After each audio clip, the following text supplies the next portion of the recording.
Hi guys! Welcome back to my YouTube channel. For today's video, gagawa tayo ng bangus recipe. Ayan. Ito po ang lulutuin natin ngayon, bangus. At ito po ang mga ingredients. Kamatis, sibuyas, paminta, ito, siling panigang, may labuyo rin, tsaka asin. Bali po guys, nilinisan ko na po yung bangus at hiniwa ko na po ng dalawa. Ngayon guys, hiwain natin yung sibuyas.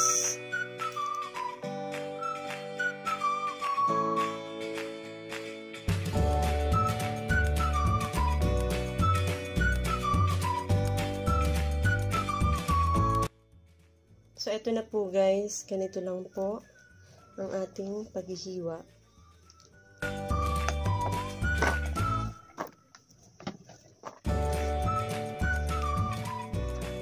Ngayon naman po, yung kamatis naman po ang ating hihiwain. Ayan, 3. At sa mata nung nung sibuyas.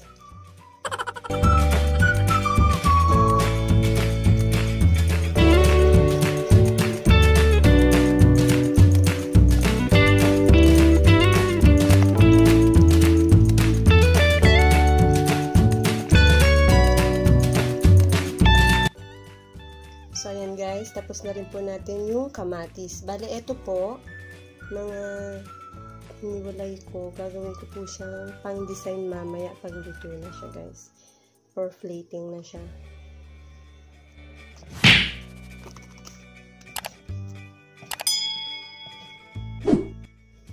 So, ngayon po, ito naman po yung gagawin natin. Bali guys, ito po ay optional lang po to.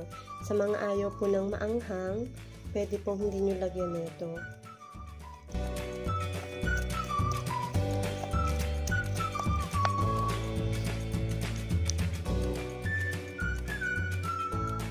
Tapos ito po, yung pamintang buo, dudurugin po natin siya.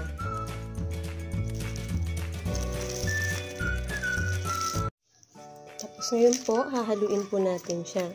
Sa mga hindi pa mahilig sa paminta, okay lang po hindi kayo maglagay. Ako po kasi, favorite ko po yung paminta. Kaya naglagay ako. Ngayon po, eto, lalagyan po natin siya ng asin.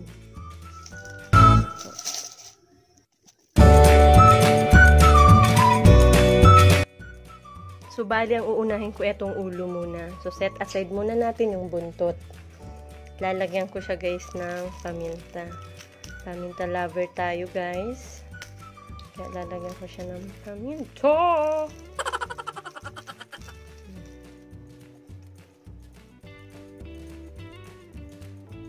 Ayan.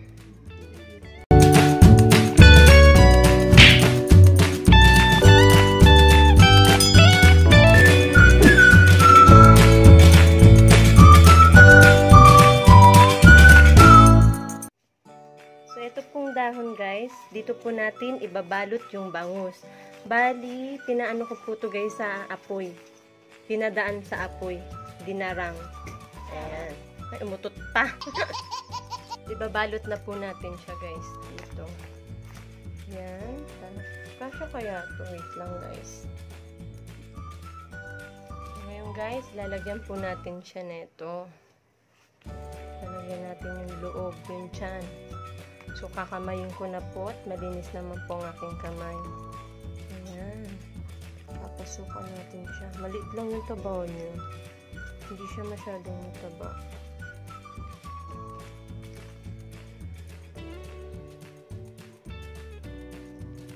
Pasok natin.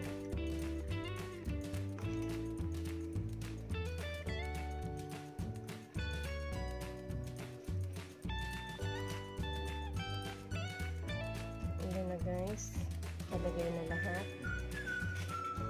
Tapos, lagyan natin na itong design. Ito. Ayan, design. Tapos, ngayon, babalutan na natin. Ibabalot na po natin siya. Ganyan. Ayan, guys. So, ngayon po, guys, para sure po hindi siya mapasukan ng tubig, lalagyan ko po siya ng foil. Mas masarap po kasi may dahon. Tapos ngayon, lalagyan ulit natin siya ng foil.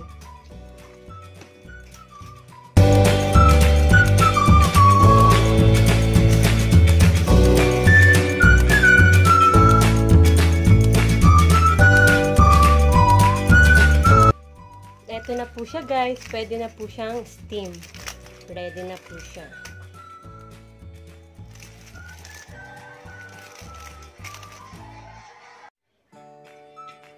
Ngayon po guys, magpapakulo po tayo ng tubig. So guys, wala po kaming gas ngayon. So sa rice cooker po ako nagpainit ng tubig.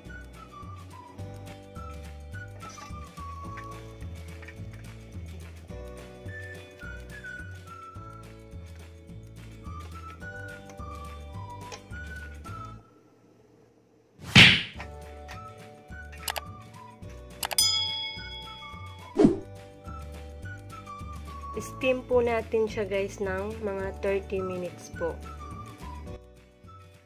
So guys, habang pong nakasalang yung bangus, ngayon po gagawa tayo ng sausawan. Toyo at kalamansi.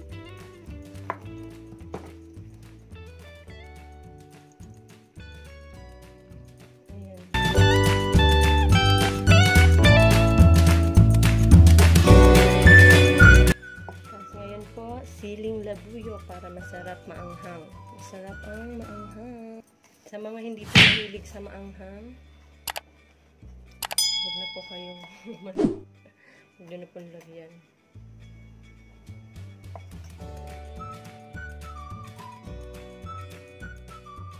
So, eto na po siya guys. Luto na po. Kaso mainit pa. Habang nakasalang pa yung isa, maglalagay na ako ng kanin guys.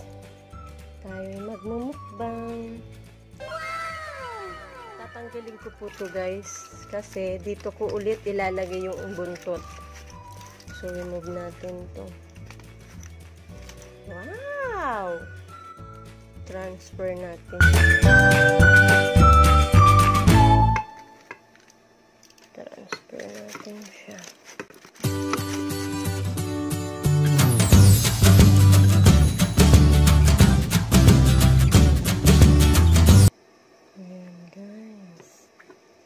Tanggalin natin ito.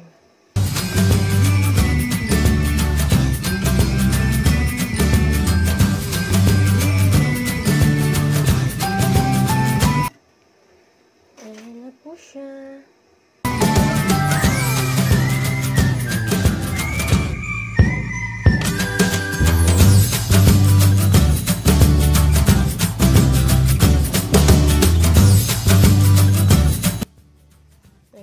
So, nagkaroon siya ng sabaw-sabaw. Sarap. Gutom na ako.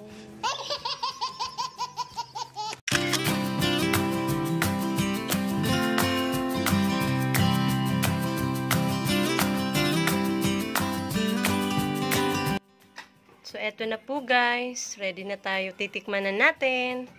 Tikiman time!